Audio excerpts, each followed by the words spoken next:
this job off until the weather improves slightly, and until it's summer, and it's well into summer, if you can call it that. And the job that I've been putting off is fitting this headliner to the XJ40.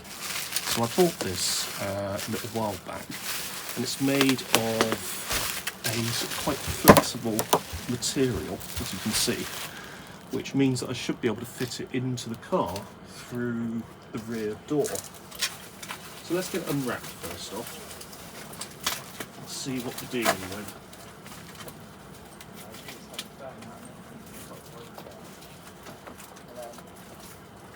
Right, so I'll just unwrap this.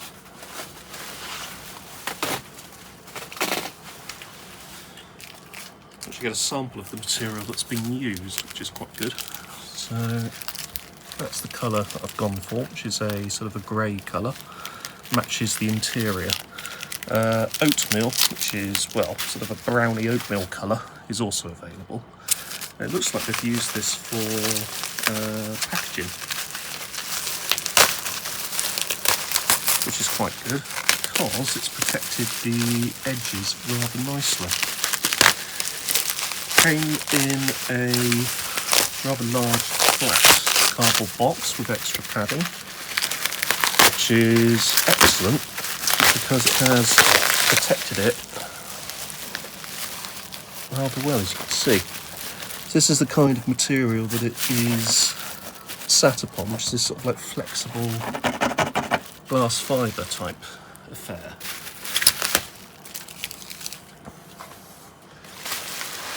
So let's do the rest of these, and then we'll see what we are dealing with.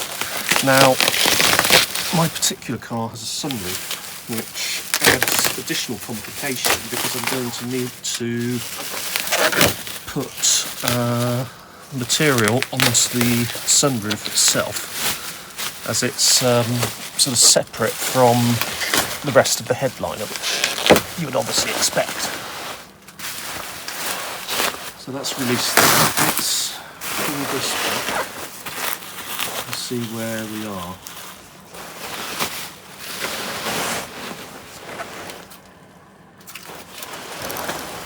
Turn it this way, it'll make it easier to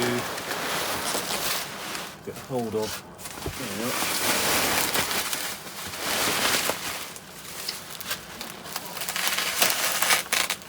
I actually bought this off of eBay, and I'll put a link to the seller in the description. And so far, does look pretty impressive. Everything's there, and we can get material to complete the sunroof. So you get, I'm not sure what this is, I don't know if that's just an offcut, but it looks like this is suitable for the sunroof itself. And that's probably where I'm going to start, actually, is with the sunroof, because that will be hidden underneath this once it's in place. And we want to make sure that that is in and set before we do anything else. We'll probably need to do a bit of trim on this as well. So let's just move that to one side. And let's focus on the rest of this.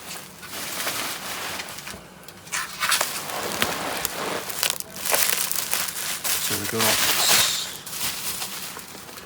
a section there, which is obviously the interior lights, map reading light and sunroof switch.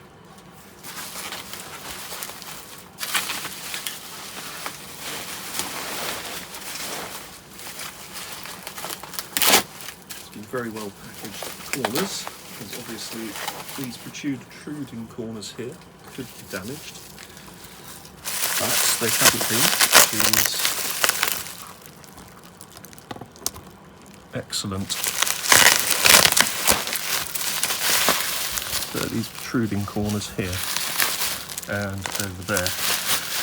Also got holes already there for the vanity mirrors / sun gliders.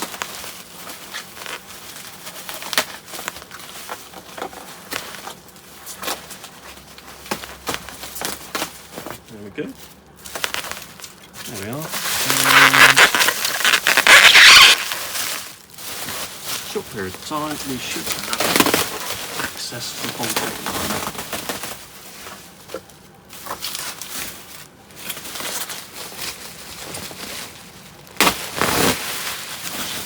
There we go. And we have one headliner.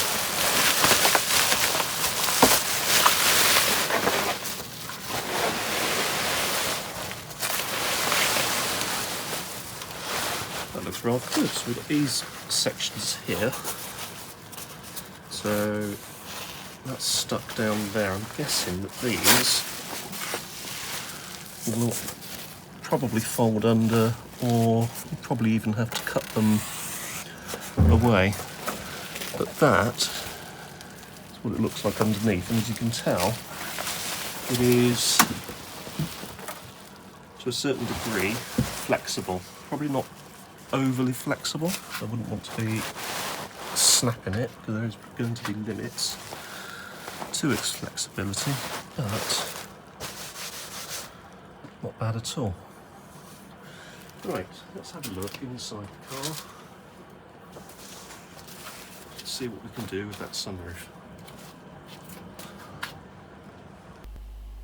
So this next part was one of the first challenges that I had on the journey of replacing the headliner, and it was how to get this galvanised piece of metal out from the sunroof aperture. Now, I later discovered that the easiest way to do it is to actually remove the metal sunroof panel, but I'll be coming on how to do that in the next video. For this occasion, all I did was I popped the white clips that you can see on the right hand side of the picture, pop them out of the cover itself. I then used the key from the vanity light or the interior light cover, and opened the sunroof, and then extracted the galvanized panel, and that then allowed me to take that away and sort it out, obviously giving it a bit of a sand down to get the surface keyed, and then apply the actual fabric. The next thing I did was to manually remove all of the old bits of trim that you can see there. So you've got sort of trim on there which has been on there for many years, mainly at the edges, because when I pulled it off I didn't realise you could actually remove this panel easily, so I literally just pulled it off from inside the car, so there was still quite a bit of it left over. After this, the next thing to do is to actually clear all the glue off, and to do that I just used some 320 grade wet and dry sandpaper, and actually just dry sanded it to get that surface nice and shiny, but also ready for glue.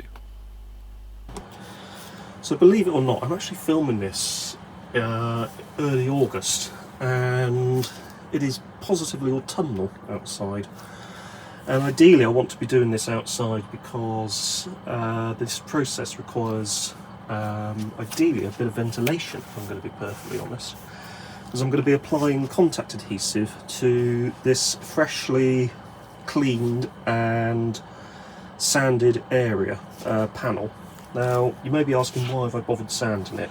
Well, to remove the old bits of roof material trim, and to give everything a nice sort of keying surface to obviously sort of key on. Well, that doesn't make sense when you say it like that, but the surface is keyed so that the material has got something to stick to. So let's grab the contact adhesive.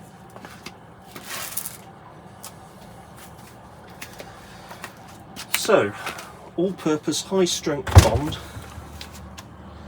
and bonds decorative laminates, wood, rigid PVC, rubber, textiles and metals. So that should be just the job for this. Now, you may remember from, well, about 5 minutes ago, I had to remove the sunroof panel, the metal panel itself, which was a lot easier than I thought it was going to be. Why did I have to do that? Well, I was sat looking at these, and I was looking at the roof, and I was thinking, how on earth do you get that to attach? I mean, how do you do it? And then I was thinking, oh, maybe I'm going to have to remove the whole sunroof cassette, and I thought, no, hang on a minute. The panel should be removable, because if it becomes damaged or rusts for any reason, a dealership would want to be able to replace it quickly. So you would think, well, it's been designed in such a way that it should be removable. Lo and behold, it is. So what you can then do is, once you've got your trim plopped onto there, you can then place this into the aperture, close the sunroof. Hang on, I'm doing hand motions, you can't see them. Place this into the aperture, close the sunroof, and then fasten this panel into the correct place, replace the sunroof, and job's done. That was some terrible handiwork there.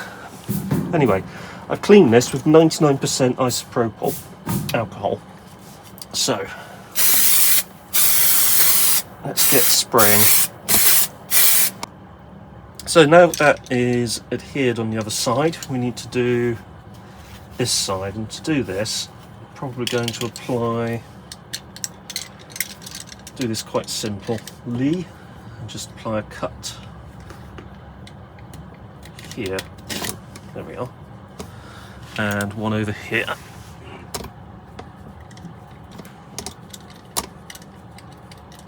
Like so. There we go. Then we need to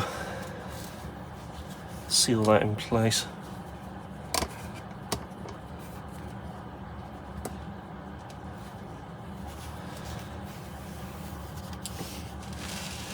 So something else I'll need to do is, when this is in place, actually cut out around the fittings there, because you don't want it on the fittings itself.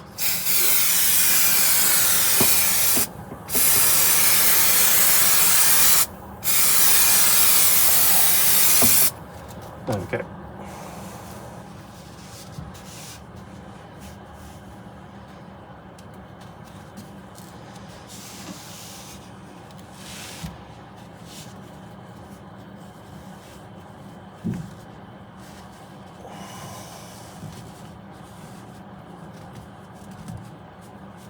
There we are.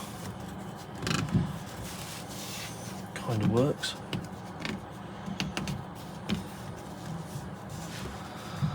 Right, I'm just going to move this back slightly.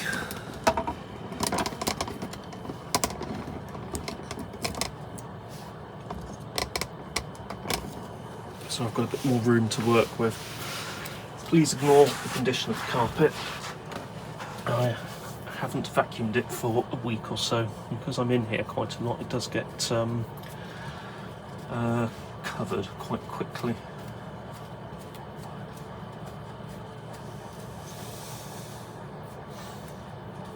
Right.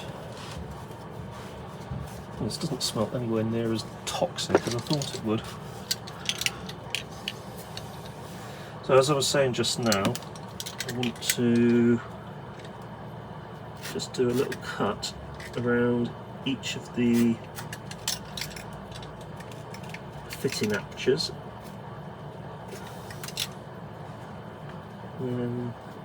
like that. So just remove a bit of trim, just do that for each one, that way.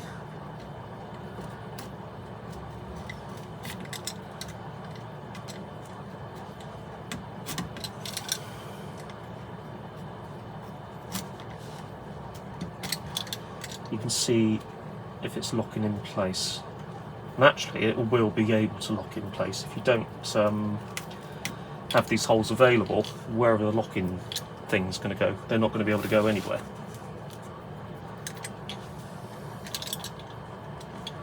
So just apply a couple of these.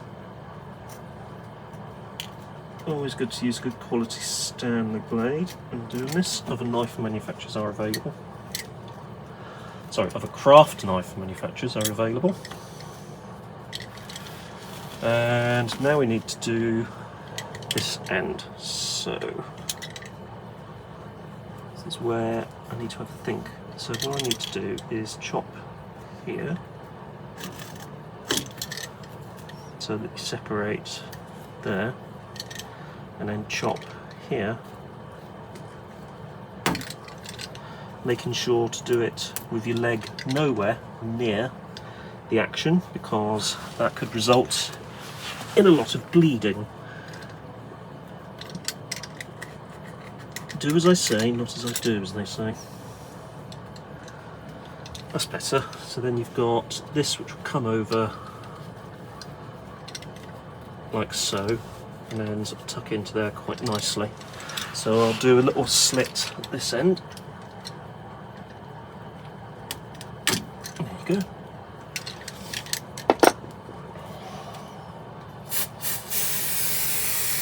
Then a gentle spray.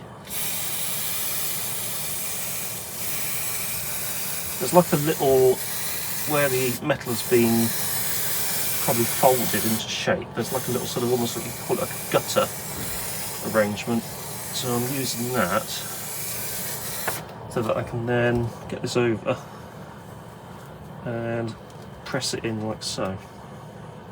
This is why on the nice side you don't want to use too much of it, because it will soak through this material and it will look quite poor. I need to do this in such a way that I hold it and hold it and hold it. There's every possibility I may use slightly too much contact adhesive for this bit.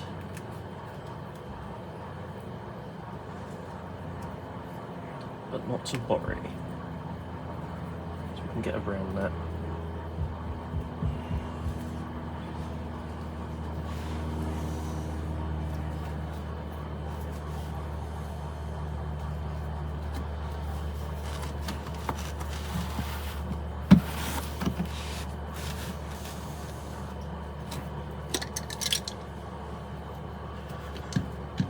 Do is I'll actually use the knife end to sort of act like that. The other way is to actually use some bulldog clips. I do have some, a little bit hidden away at the moment, so I'm going to see if I can do it without having to go and find them. Also, if I do use bulldog clips, they'll no doubt actually stick to everything. The other reason why this is a bit fiddly is because it's not a very long piece of fabric, so quite difficult to actually get it on there because you don't have much in the way of surface for the fabric. Now, what I will do is just weigh that down, just leave that there, just to weigh it down, because it looks like it's actually sorted-ish for the rest of it. Ugh, horrible stuff to get on your fingers.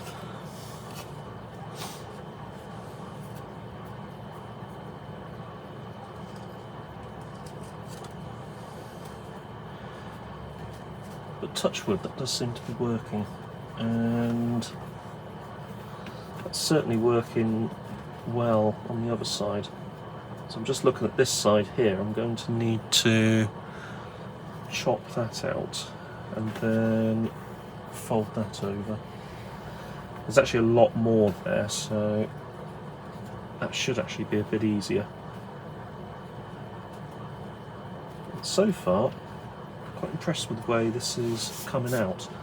I haven't turned it over and looked at the other side yet, so for all I know it could be absolutely terrible on the other side, but let's move that.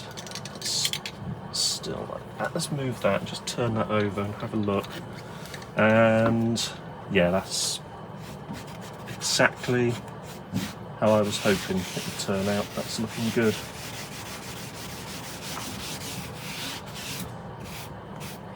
very nice indeed.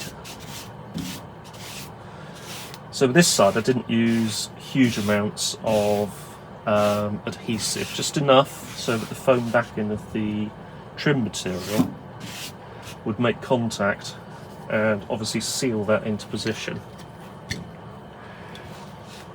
I used a little bit more on this side because this is sort of effectively, these bits need to be nicely sealed in place, otherwise you might have the odd one or two issues, and such as what I'm having here. I'll be honest, I think for this bit I may have used a little too much contact adhesive, which is, you can see it soaking through the actual material itself.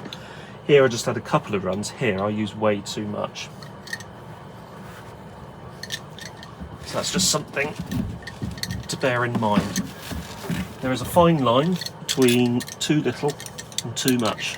With that, I used way too much.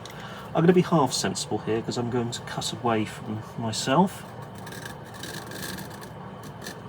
See, I can do sensible sometimes. And cut away from myself here as well. Whoops.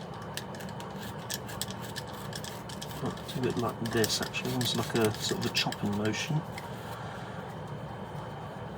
And there you go. Now for this one, we'll need to cut here. So that is down, like so. There we are. Just chop away there, and let's chop away here as well.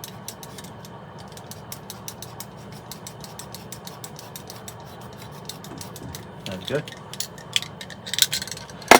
Now stay sensible and look at how this is going to go on. So you want to have like that. That will be coming over like that, although this bit here will be chopped off.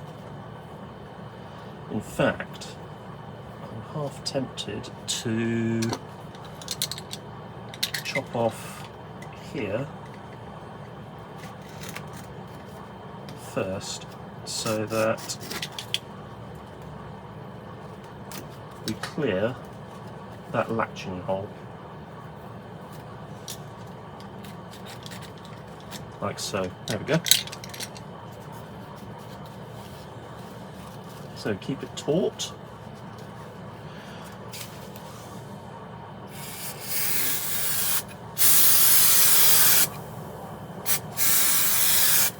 There we go.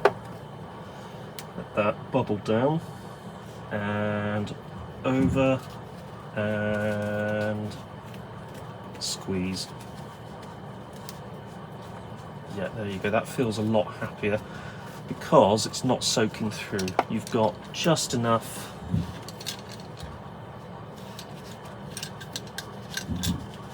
glue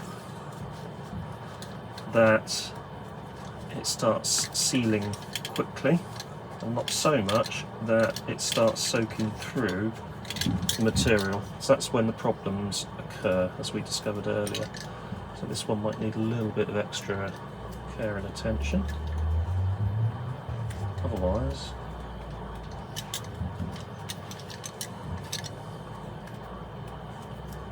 they're looking good.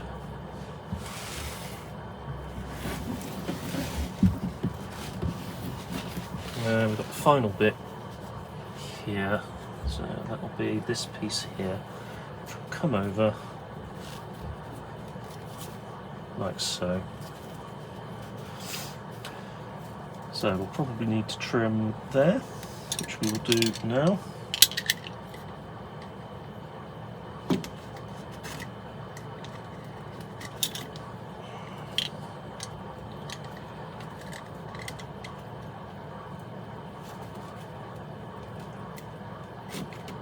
There we go.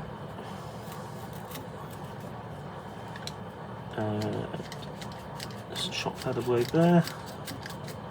Perfect. We need to do something similar at this end as well, actually. So for this end, we're going to go down here.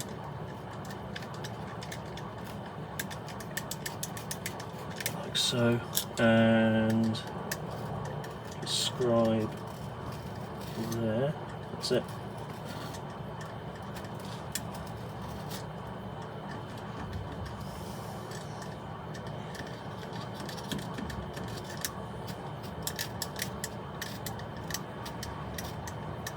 There you go.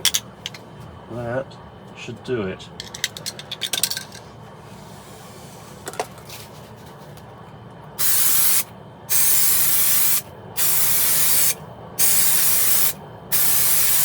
There we are.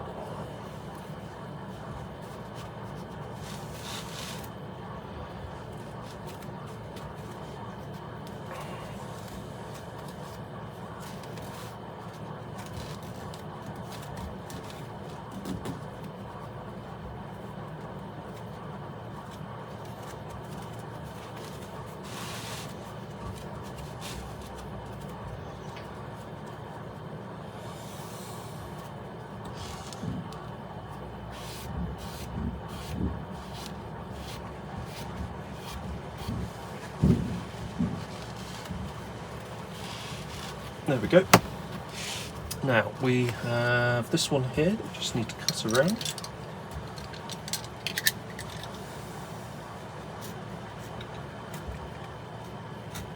There we go. And oh goodness, there we go. There we are. Perfect. Now, this needs to be left to set. So we're not going to put that back in the car today because all of that needs to dry completely. So we're going to turn on the dehumidifier in here. There's one already going, but we'll turn on the other one, and that should hopefully help this cure. So we'll take this. There we go.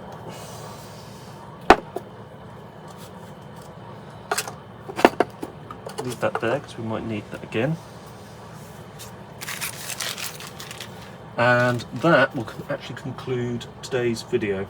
So the next time we look at this, we're actually going to be looking at getting this back in the car and getting the headlining in as well. Anyway, hopefully you have found this a useful exercise. I certainly have, because I've never done this job before, and I thought it would be a nice idea to document it if anybody else is mad enough to have a go at this. I've just thought that might be a good idea just to weigh that like that. There we go. Anyway, if you found this video interesting, don't forget to hit the like button, don't forget to subscribe, and I'll see you again very soon. Take care. Take care and thanks for watching. I don't know why I'm doing that.